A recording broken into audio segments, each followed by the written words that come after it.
21ના રોજ crime branch ખાતે એક ફરિયાદીશ્રી દ્વારા ફરિયાદ આપવામાં આવી કે તેમને એક દંપતી દ્વારા અમદાવાદ મ્યુનિસિપલ કોર્પોરેશનમાં વિવિધ હોદ્દાઓ પર નોકરી આપવાનું બહાનું કરી તેમની સાથે કુલ 21 લાખ રૂપિયાની છેતરપિંડી કરવામાં આવી છે.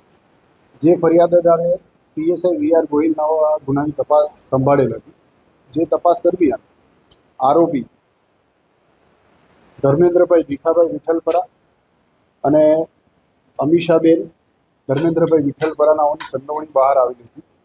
જેઓ ગુનો દાખલ થયા ત્યારથી આજ દિન સુધી નાસ્તા ફરતા હતા, જેમની બગોદરા ખાતેથી લાવીને અત્યારે પૂછપરછ કરીને સદર ગુનાના કામે અટકાયત કરવામાં આવેલી છે. આરોપીની પૂછપરછમાં એવું જાણવા મળેલ છે કે આરોપી ધર્મેન્દ્રભાઈ દ્વારા પોતાના મોબાઈલમાં લેટરપેડ નામની એક એપ્લિકેશન બનાવવામાં આવેલી હતી.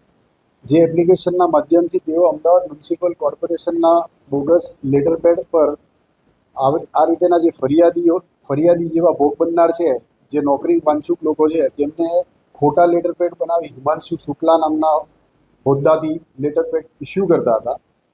અને જેમ જેમ ભોગ બનનારના પૈસા આવે એ પ્રમાણે જેટલા ભોગ બનનાર હોય એમને પોતાના QR કોડથી પગાર પણ ચૂકવતા હતા. અને ખોટી રીતે નોકરી લાગી ગયેલ છે એ બાબતના પ્રમાણપત્રો આપીને ક્યાંક ક્યાંક ફિલ્ડમાં નોકરી પણ કરાવેલ હોય એવું અત્યાર સુધીની તપાસ દરમિયાન ધ્યાનમાં આવ્યું છે.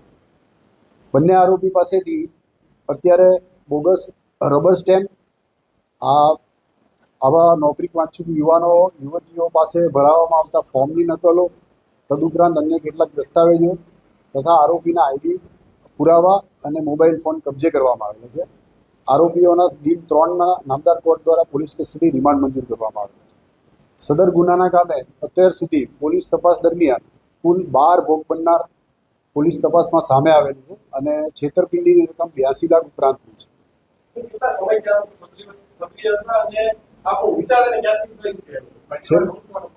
છેલ્લા 3 વર્ષથી મુખ્ય રોલ ધર્મેન્દ્રભાઈનો હતો. એ પોતાની ઓળખ હિમાંશુ શુક્લા તરીકે આપતા હતા ફોન ઉપર, અને જે બી નોકરી વાંછુક લોકો હોય એમનો સંપર્ક જે રીતે અત્રે ગુનાના ફરિયાદી છે એમનો સંપર્ક એમના ભાઈના દ્વારા સામાજિક પ્રસંગે થયેલો હતો.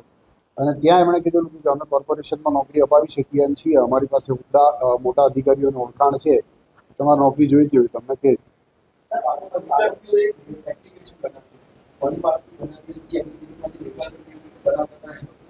એપ્લિકેશન બનાવી નથી, પ્લે સ્ટોરમાંથી ડાઉનલોડ કરીને એમાંથી લેટર બનાવતો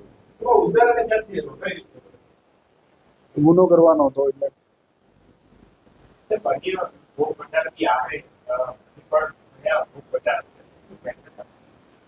અમારો મીડિયાના માધ્યમથી તમામ યુવાનોને એક મેસેજ એવો છે કે ગવર્મેન્ટની કોઈ પણ એજન્સી દ્વારા ભરતી પ્રક્રિયા હાથ ધરવામાં આવે તો એની જાહેરાત કરવામાં આવતી હોય છે ગવર્મેન્ટ ઓફિશિયલ સાઇટ પર, ન્યૂઝપેપર દ્વારા.